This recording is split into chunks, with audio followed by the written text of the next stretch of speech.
We are Coffee with the Coaches. This is our live streaming on Facebook podcast about business and entrepreneurship and mindset and stuff like that. Peter, 10 words or less. Tell people about you.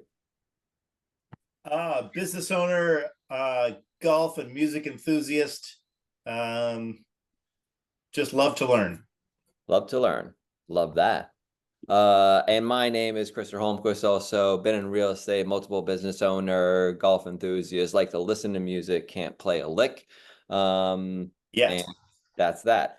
But anyway, so we're here every Monday, pretty much, and we just talk about random business things, right?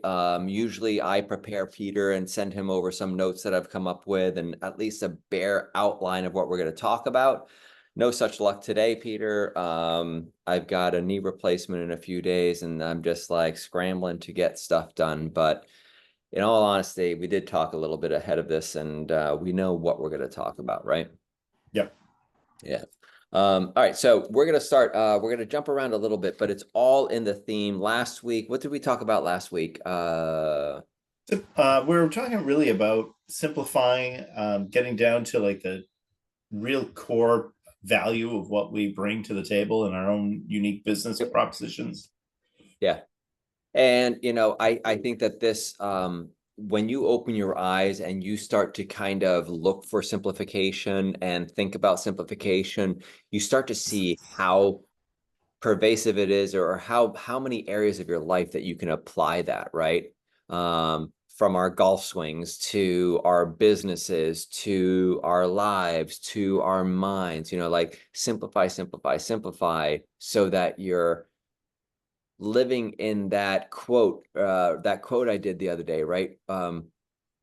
Clarity in what matters creates clarity in what doesn't. Mm. Right. And there's that ability to, when people say, well, like, how do you just let everything else, not affect you? And it's get clear on what you want, right? Yeah, absolutely. Cool. All right, so let's start off with a little philosophy today, and like true philosophy, always from the Daily Stoic. But I went back actually to March 1st on this one, and they started talking about where philosophy begins. Okay. So here's the quote: "An important place to begin in philosophy is this: a clear perception of one's own ruling principle." All right, what does that mean? Philosophy is intimidating. Where does one start? With books, with lectures, with the sale of all your worldly possessions? None of these things. Epictetus, who is the author of that quote, is saying that one becomes a philosopher when they begin to exercise their guiding reason and start to question the emotions and beliefs and even language that others take for granted. And I like that whole guiding reason, because we were talking about, in one of my reels, I was talking about this notion of, our reasonable choices, right? I mean, we're responsible for our own reasonable choices because we're reasonable people.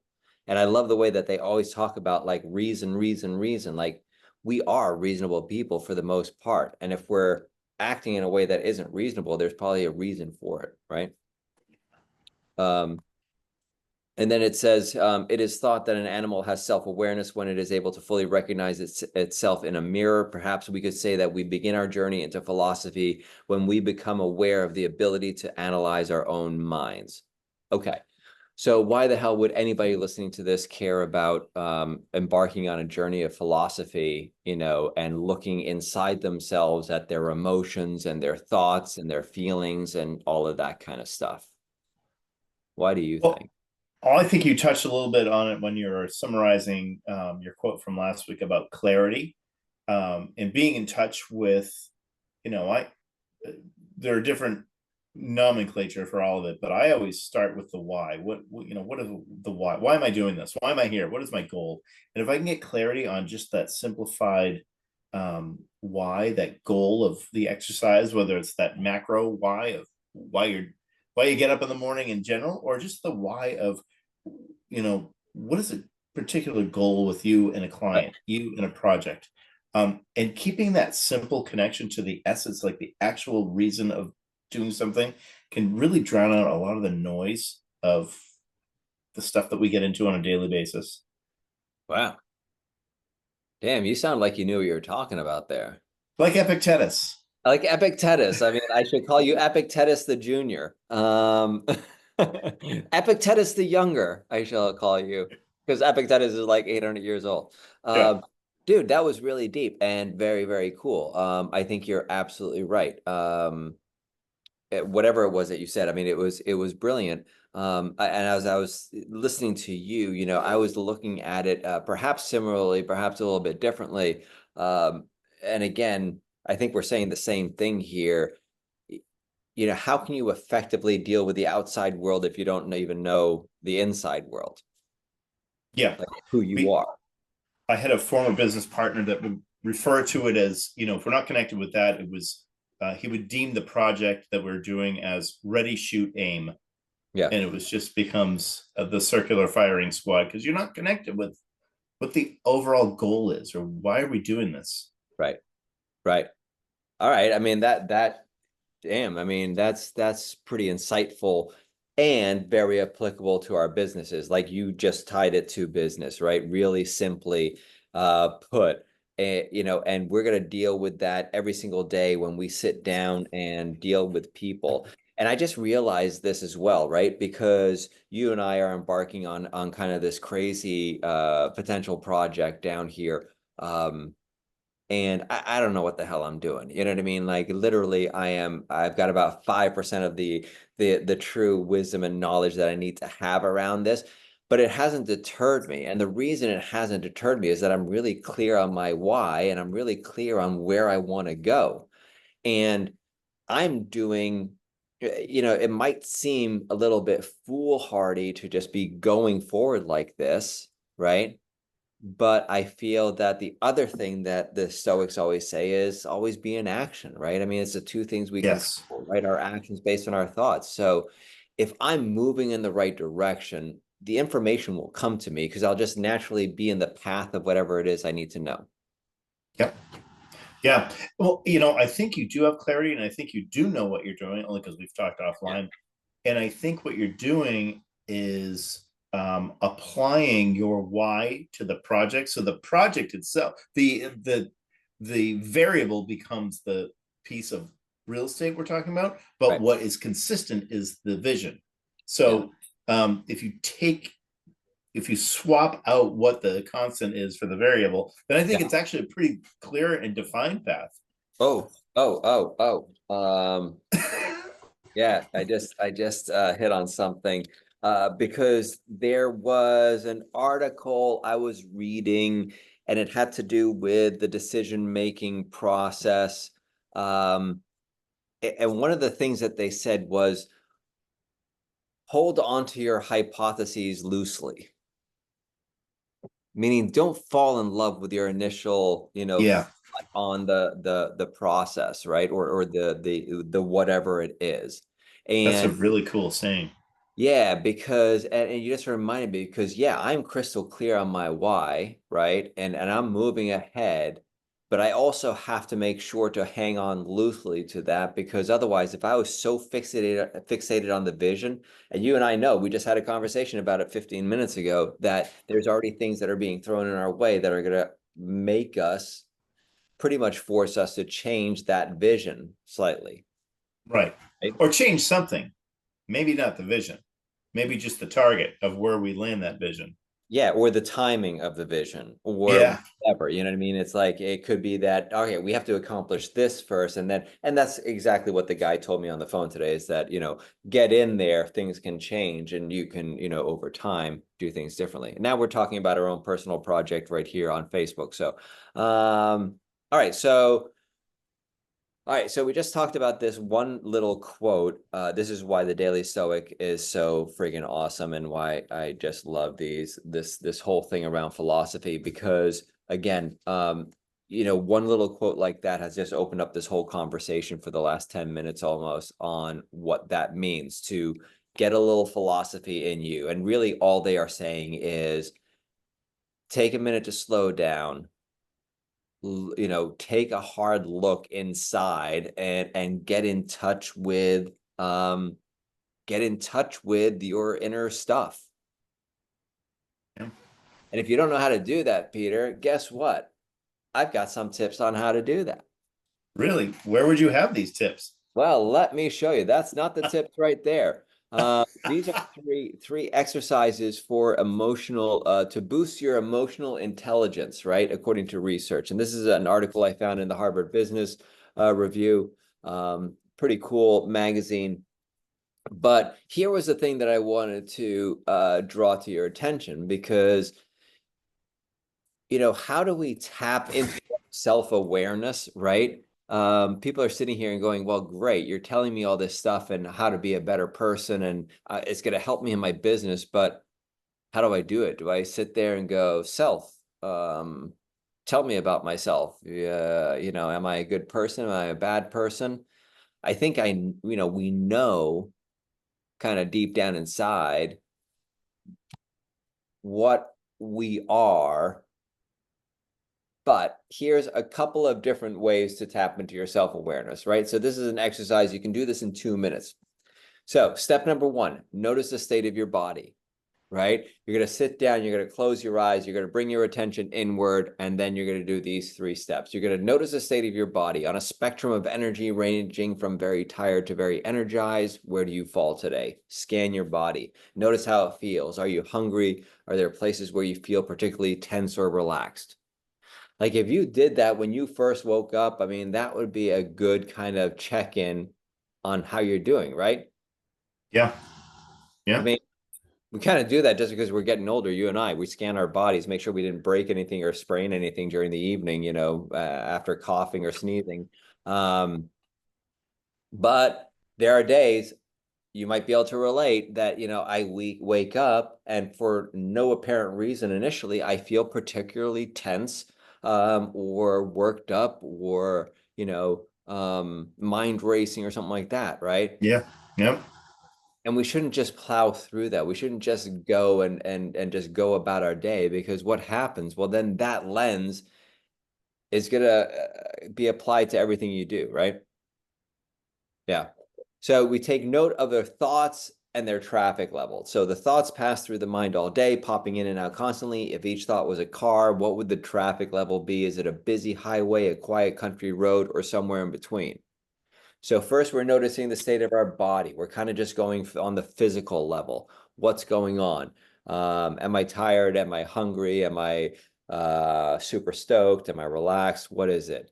Then we talk about the thoughts. Is there a million thoughts racing? I mean, there are days I wake up and I'm just like, I feel like one of those cartoon characters with like an empty bubble about their head, above their head. There's just nothing going on in there. And then other days, it's the hamster wheel, right? Can you Yeah. relate? Oh, yeah. All right. Busy brain. Right. So, all right. So we have that taken care of. And then notice your emotions. Whether you consider yourself emotional or not, you feel emotions every minute of the day. You may feel calm, curious, or enthusiastic, or you may feel neutral, angry, or stressed. Right. So these 3 steps, anything pop out there to you? Like if you did this in the morning, do you think that you would look silly? Do you think that this would be something that might help you? No, I think it's so important, self-awareness. And I hate to be a one-trick pony on our podcast, but I'll use a golf um, analogy just because we all, I shouldn't say we all, those of us who watch golf all Yeah. notice that certain players have a pre-shot routine that they are incredibly faithful to. Yeah. Um, and I'm reminded of that as you're going through these checkpoints, and it's really just those pre-shot routines is to get everything reset into balance, make sure that they're checking off certain things in their mind before they execute. And this is kind of an abridged version of that, um, Yeah. where it's just sort of waking up and just taking a temperature check. Where am I at today, physically, emotionally? I think it's great. I mean, what do you say to people that are like, I don't want to have another routine, this, that, and the other, in the morning. I just want to get up and do what I do. Yeah. I mean, it's like there are those people. I still argue, you have heard me say it before that, you gain freedom by leading a very kind of methodical life, right? A structured life. I think that the freedom comes from having the structure and the things that you want to do. Anyway, so you and I both agree. I mean, these rituals, these habits, look, I would love to say that all of these things that we talk about, I employ them 100% of the time. And that's not realistic, nor is it the purpose of us bringing them up. I mean, the purpose of this is just so that if there is one thing that you see that you might say, hey, that's interesting to me, right? Maybe it's the taking note of your thoughts, Yep. right? And then all of a sudden you're just like, wow, I've really been waking up and like my mind is racing and it stresses me out. And then I'm snapping at my children and then, it's affecting me throughout the whole day. So just be aware of these things because if you're aware of it, you can do something about it, Chris, I right? think that yes, and I think that this is a good plug for the miracle morning or adopting some kind of morning routine that habits and routine are repeatable and Yeah. something like that kind of check in every day just gets your mind right to execute for when you're on. We don't work 24 hours a day, so it only stands to reason that we would prepare ourselves physically and mentally and emotionally to be as on as possible during that execution period. Right. I mean, do you play tennis? Early, Yeah. But I mean, if you're gonna go and play, I mean, let's say you and I just went and played. I mean, would we just walk up to the court and just be like, let's just start the game right now and go and hit? right? Exactly. We'd warm up first, right? I Yeah, mean, yeah. There's a process. there's a process. And so why not apply that to kind of everything? It blows my mind that people that fight anything that is like rigid, right? Yeah. Or as if it's an infringement on their personal freedoms. Well, I think the longer I'm hanging around people who are smarter than me, the more I'm learning that freedom is gained through those disciplines. Those you referred to it as rigid, but I see it more as something like by doing these four things before X, I have the freedom to have an afternoon. And if I'm able to do this, it leads to freedom. It kind of breeds freedom, all of those activities. Yeah. And it's this big contradiction that people are like, well, I'm not sticking to a schedule. I don't want a calendar. And that calendar is what buys you the time to have freedom. Right. Also encompasses our one number theory, right? Of like, hey, all right, like if your goal is to secure one appointment, per day, Right. and then you achieve that at 8 o'clock in the morning with your first phone call, well, then now you have a decision to make, and you're a reasoned individual, right? A reasonable individual making reasoned choices. So you can choose to either set another appointment and get ahead of the game, or go take a nap, or take the afternoon off, or whatever, right? Yeah. And it's not that we're sitting here telling you that any one of these systems or ways to live your life is any better than the other. I mean, we're kind of just going based on what works for us, but there's a lot of also really smart people and science behind a lot of these things, Oh yeah. Yeah. right? This is all learned from people who have done it and have proven results. That's why I believe so firmly in it. Yeah. Yeah, and so like here was another thing that ties into this that I just learned recently too, is that there's a lot of studies and a lot of stuff coming out about, just working in short sprints, right?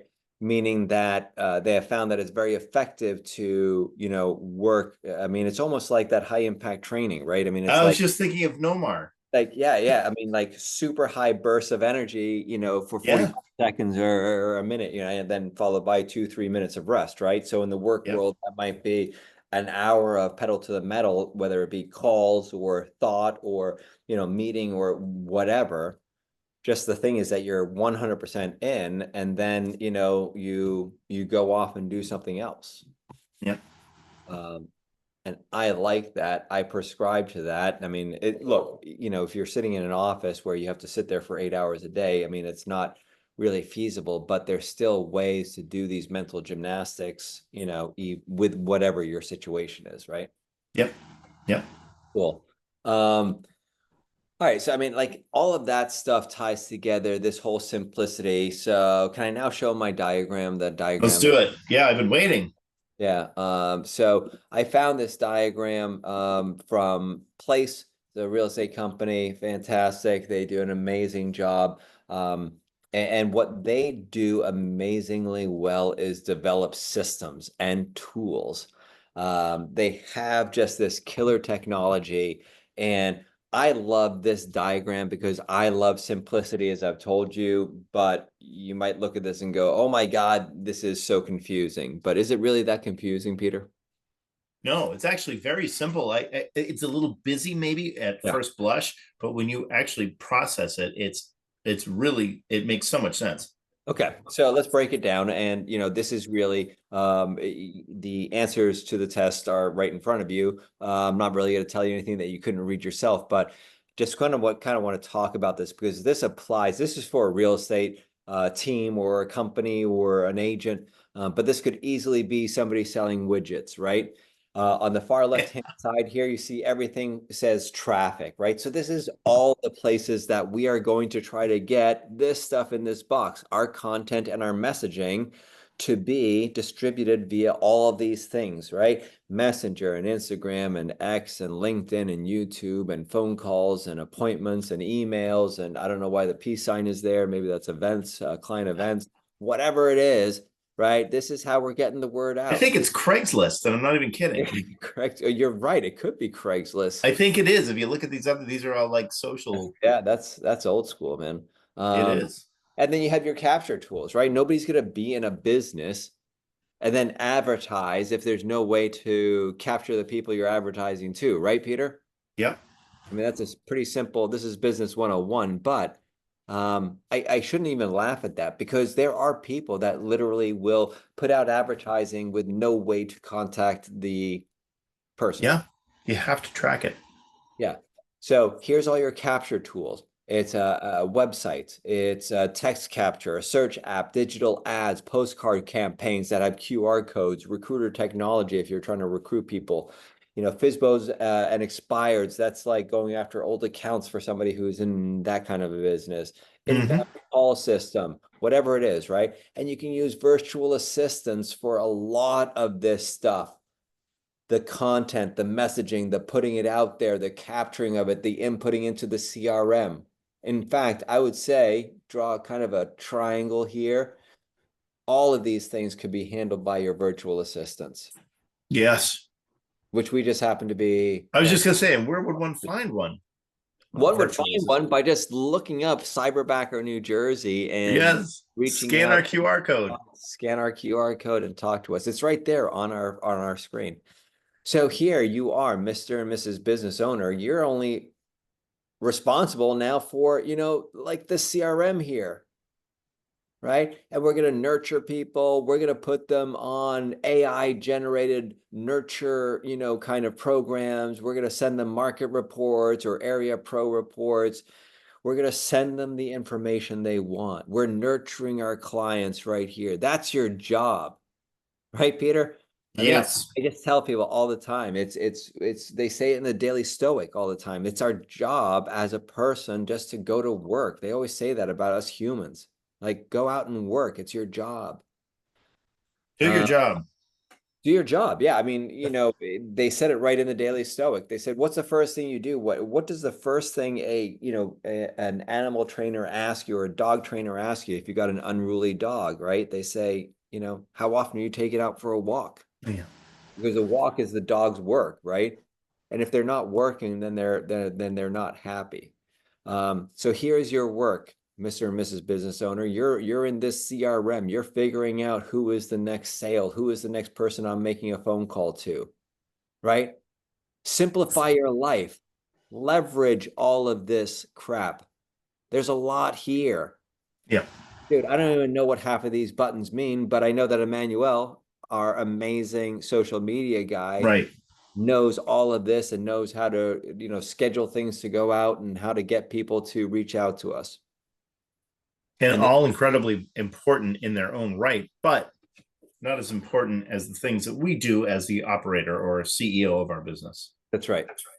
Conversations, transaction management, whatever the transaction is for you, selling jewelry, selling houses, flipping burgers, whatever it is. Like you're here in the transaction, and then we make our money, and then we stay in touch with our past clients, we reinvest back in the business, and that's the circle of life. So yeah, I mean, it's like one, two, three, four. There's like four, aspects of it. You've got all of this, you've got all of this, and over here. So, all right, any other thoughts on this diagram and just why we brought it up and well, I mean, I'll add one thing to that, just why we brought it up. We're talking a lot about simplification and knowing yourself, right? And two things around that. Number one, from the simplification aspect, go through all of these areas of your business. This is why it's so great to have your business on one page, like one spreadsheet, so you can see your entire business, because then you can zero in on all the little things, all the little different systems here, there, and everywhere, and make sure that they are the best that they can be. Yep. So that's why. Anything else to add to that? Awesome. No, I just think it's so important to have clarity and have something visual on your system to make sure that you don't have a gap. Like you mentioned in the very beginning, is some people have advertised and there's no way to capture those leads, or there's no way to track what's happening to those leads. Yeah. Yeah. Um, Yeah, I think that's all there is to really say about this. It's you should know this inside and out. This is your business. This is exactly where you need to. This is why you start working on yourself, because it all starts there. And I think it's a great way to kind of go full circle on this whole topic. Is it all starts with you. As big or as complicated as that diagram might seem, when you're clear inside, this is a piece of cake. This to me just looks like, like 3 steps and you're done, right? Because all of this is one step to me. I don't see 27 different things that have to be done or 496 things that have to be done. All I see here is I got to get one reel to my social media guy, and I've got to proofread and approve messages that go out, right? Yeah.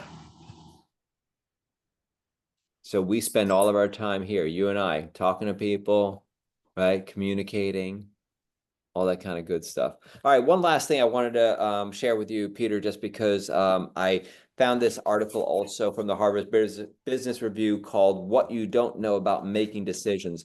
And one thing that stuck out at me when I was reading the summary of it was when you're in a group environment, making decisions, they say that you should require vigorous debate. You know what I mean? And this goes to my favorite topic of, getting into uncomfortable conversations with people, not to torture myself, but, to really get to know myself a little bit better, right? We've talked Yep. about that Yep. this morning or this afternoon. And yeah, I mean, vigorous debate. I love vigorous debate, don't you?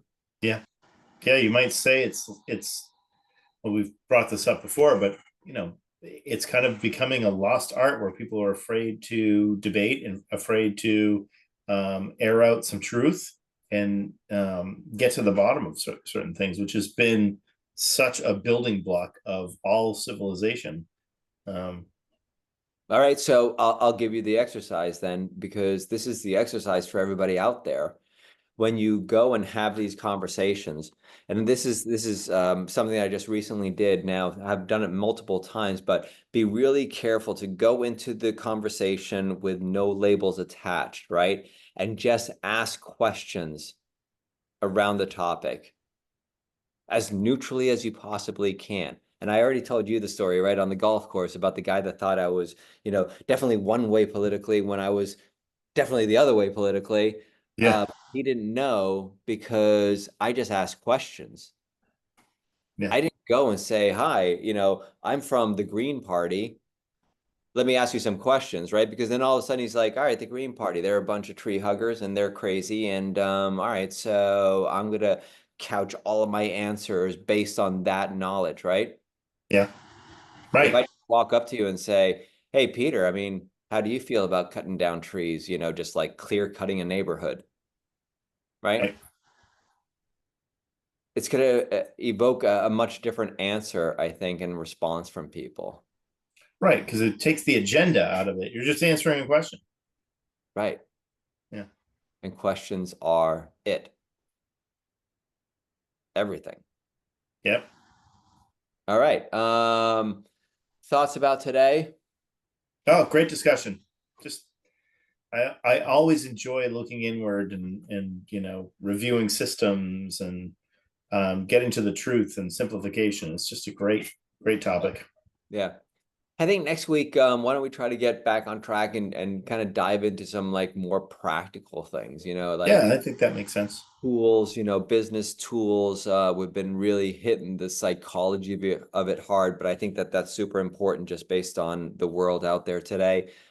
Keep working on yourselves out there. I'm telling you, it pays off in spades. I mean, I would say for every 1 hour that you spend looking inside and working on yourself, it's like spending 5 hours, 10 hours trying to control the entire world out there. Yep. And from somebody who has tried to control the world out there for my entire life or for a good portion of my life, I'm telling you, this is much easier when all you Yeah. got to manage is yourself, Yeah. dude. And even for those people that are like, I manage 150 people. No, all you need to do is manage yourself. Yeah. Absolutely. Cool. Awesome, dude. Enjoy the rest of the day. I will Cool. catch up to you later and I'll see you next Monday. Awesome. Sounds good. Thanks, Bye. Chris.